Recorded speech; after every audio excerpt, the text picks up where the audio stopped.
When we were first given the assignment to try and go 24 hours with no technology, I basically thought I was going to die. I thought there was absolutely no way that I was going to be able to last 20 minutes, let alone 24 hours without any form of media. In class, we decided that this media is classified as cell phones, computers, TV shows, movies, an iPod or iPad, radio in the car while driving, etc. It was just one of those objects I feel like I could have been completely fine without it for one day. But all of those combined seemed like an impossible feat. Let's go back into the history of media.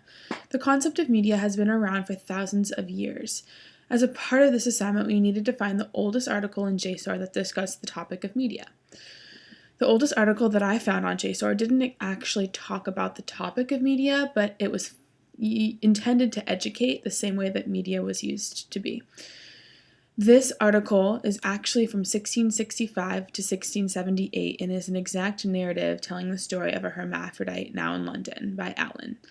This is a letter discussing the idea of a hermaphrodite in hopes to educate the people in London, very similar to how the media used to be and how it has evolved into educating the masses about news in everyday life for us. However, the concept of media from then is very different than what we have in today's society.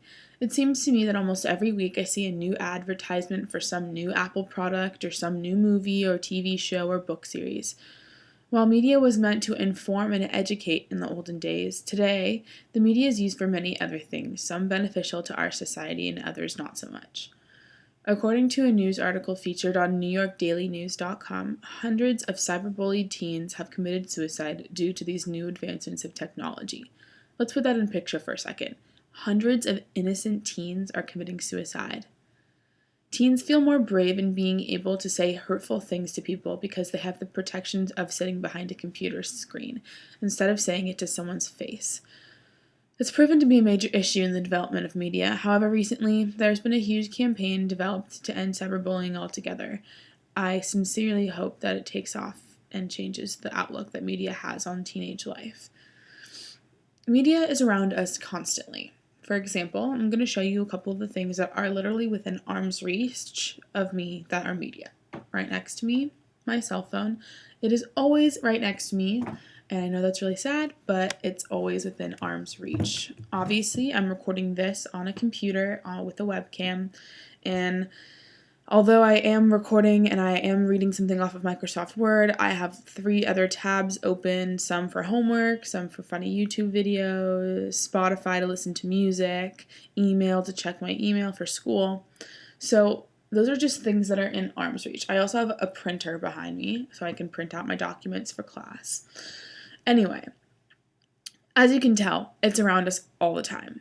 There's not a day that I go by without someone texting or seeing someone on their phone, on a laptop, or listening to music. It's a huge part of our society, and I think it's almost impossible to be able to unplug completely for 24 hours.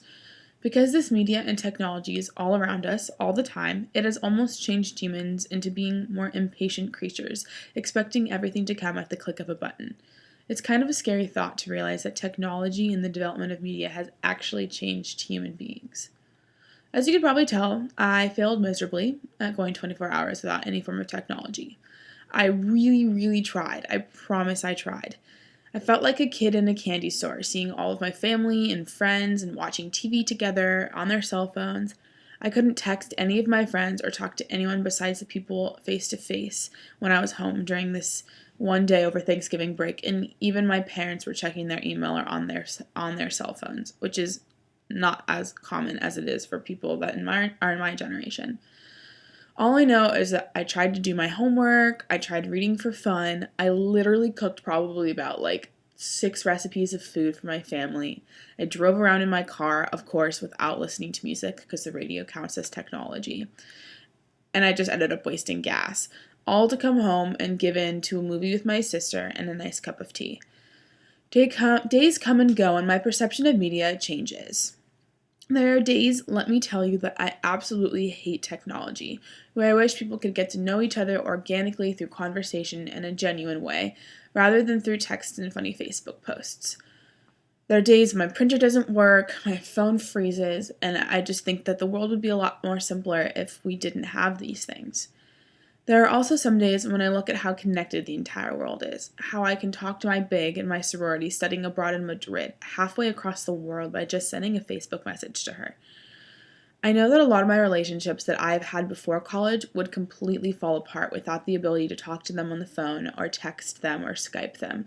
I talk to my best friend in New York almost every single day, and without technology, that wouldn't be possible.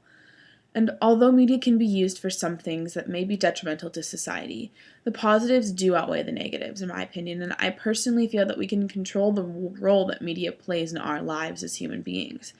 I think if we could genuinely get to know people, go out of our way to just have a great conversation with someone, instead of sitting on our phones at a party, we could have the best of both worlds. So, although I did fail the assignment of doing 24 hours without any sort of media, the reason I did fail was not so that I could send a text or write on someone's Facebook. It was so I could spend some quality time with my sister, who I don't see very often, laughing, joking around, watching a funny movie on our TV, and just spending quality time with her. If people can learn to use media in that way to kind of build up relationships instead of take them down, I don't see any problem with media.